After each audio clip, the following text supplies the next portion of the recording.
महाराष्ट्रावर अतिवृष्टीचे संकट कोसळले आहे। यामुळे शेतकऱ्यांचे प्रचंड नुकसान झाले।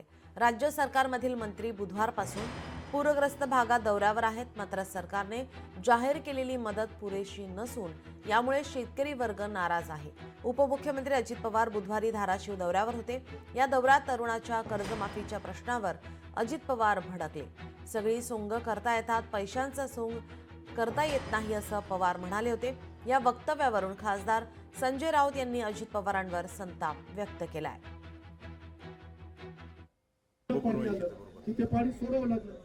आता मला कोणीतरी सांगितलं इथल्या पुलावर 1,00,000 क्युसेक पेक्षा जास्त पाणी होतं। कधी स्वप्नात आपल्याला वाटलं नाही की एवढं पाणी येईल। धरणातलं पाणी आणि आपल्या फ्री कॅचमेंट एरियातलं पाणी हे सगळंच पाणी उतारावर तिकडे आलं आणि म्हणून हे सगळं संकट उभं राहिलेलं आहे। परंतु तुम्ही धीर घालू नका। आम्ही सगळेजण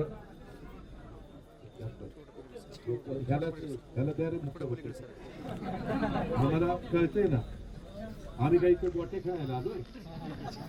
त्याला एवढं राव सकाळी 6ला सुरू केलं बाळावी करमळ्याला।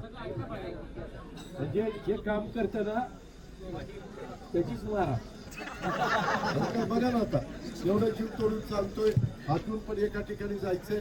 पैशांचं सोंग आणता येत नाही ना, मग सरकार चालवू नका। ही वेळ महाराष्ट्रावर कोणी आणली आहे? तुम्ही लाडक्या बहिणींचा उल्लेख वारंवार करू नका। लाडक्या बहिणींचे संसार त्यात वाहून गेलेले आहेत।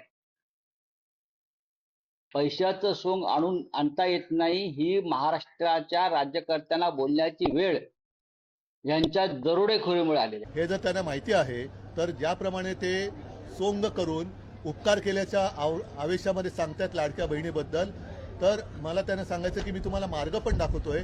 PM कडे जा, तुमचं डबल इंजिनचं सरकार आहे, त्यांनी नुसता धूर सोडू नका, तर पंतप्रधानांकडे जाऊन PM केअर फंडातून पैसे घेऊन गोट्या खेळ खेळूच ते 2-3 डाव शपथविधी घेतले ना। त्यांना गोट्या खेळणं फार चांगलं समजतं। गोट्या खेळूच सगळा कारभार चालवला सरकारनं। तुम्हाला पैसे नाही आहे, लाडक्या बहिणीला बदनाम का करताय? शक्तीपीठ कोणा मागितला होता? का देताय तुम्ही? काही गरज आहे का? जाऊ द्या 3 वर्ष, कोणाची मागणी नाही, काहीच नाही, मग तरी तुम्ही शक्तीपीठाचा आग्रह का करता हो? इतर कित्येक प्रकल्प आहे, गृहनिर्माण असेल मुंबईमध्ये। आज जर तुम्ही पाहिलं तर बिग सिटीमध्ये किती पैसा ओतला सरकारनं ते बघा ना। केंद्र सरकार तर तुमचंच आहे दादा। पंजाब ज्या ताकदीनं समोर आलं त्या ताकदीनं तुम्हाला समोर काय येतं? दादाची दादागिरी फक्त सत्तेत राहापुरती शिल्लक आहे। शेतकऱ्यासाठी ते दादागिरी दाखवणार कधी, त्याची वाट पाहतो आम्ही। लोकशाही मराठी ऐका, पहा, जागरूक रहा।